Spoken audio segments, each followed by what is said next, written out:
हे पहा मंडळी, खूप छान सुंदर आणि स्वच्छ अशा या गावरान भाज्या आहेत. आपण या ठिकाणी बघत आहे मस्त या ठिकाणी आता पावसाळा चालू झालेला आहे आणि अशा प्रकारे बिना केमिकलच्या बिना खताच्या या भाज्या या ठिकाणी आपल्या परिसरामध्ये आपल्याला सहजपणे उपलब्ध होतात. हे पहा किती सुंदर. या भाजीचं नाव आहे ढाणू. यूट्यूबवर तुम्ही टाकाल ना तर तुम्हाला या ठिकाणी ह्या भाजीची संपूर्ण माहिती पाहायला भेटेल.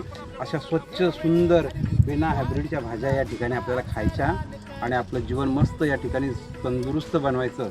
नो केमिकल लोचा. अशा पद्धतीनं या भाज्या आपल्याला अनेक प्रकारच्या भाज्या आपल्या या परिसरामध्ये आपल्याला खायला भेटतील. फक्त जंगलामध्ये जायची तयारी ठेवा आणि या ठिकाणी अशा सुंदर भाज्या ह्या पहा किती सुंदर भाज्या या ठिकाणी आहेत आणि याचा आस्वाद घ्या. नक्कीच आपण बघा आपल्या निसर्गाच्या सानिध्यामध्ये अतिशय सुंदर स्वच्छ अशा भाज्या या ठिकाणी आपल्याला उपलब्ध होतात. आपण आपल्या परिसरामध्ये जाऊन अशा सुंदर स्वच्छ भाज्यांचा आस्वाद घ्या आणि आपलं जीवन अतिशय निरोगी बनवा. नो केमिकल वचा.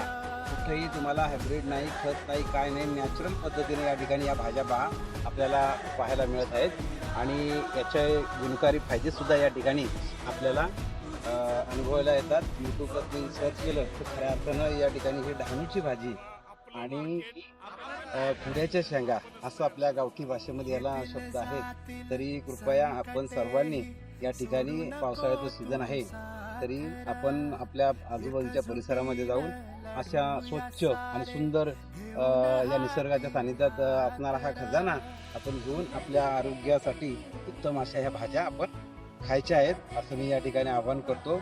अजून एक माझा पुतण्या रोनक साळुंके हा अतिशय सुंदर काम या ठिकाणी करत आहेत. आपल्या निसर्गाच्या सानिध्यात असणाऱ्या सर्व भाज्या असतील, इतर संकेतस्थळं असतील, धबधबे असतील आणि चांगली चांगली ठिकाणं असतील, ही ठिकाणं तुमच्यापर्यंत पोहोचवण्याचं सुंदर उत्तम असं कार्य करत आहे. नक्कीच त्याला या ठिकाणी फॉलो करा आणि सबस्क्राईब करा आणि नक्कीच त्याला एक साथ द्या. एवढं मी बोलतो. जय हिंद, जय महाराष्ट्र.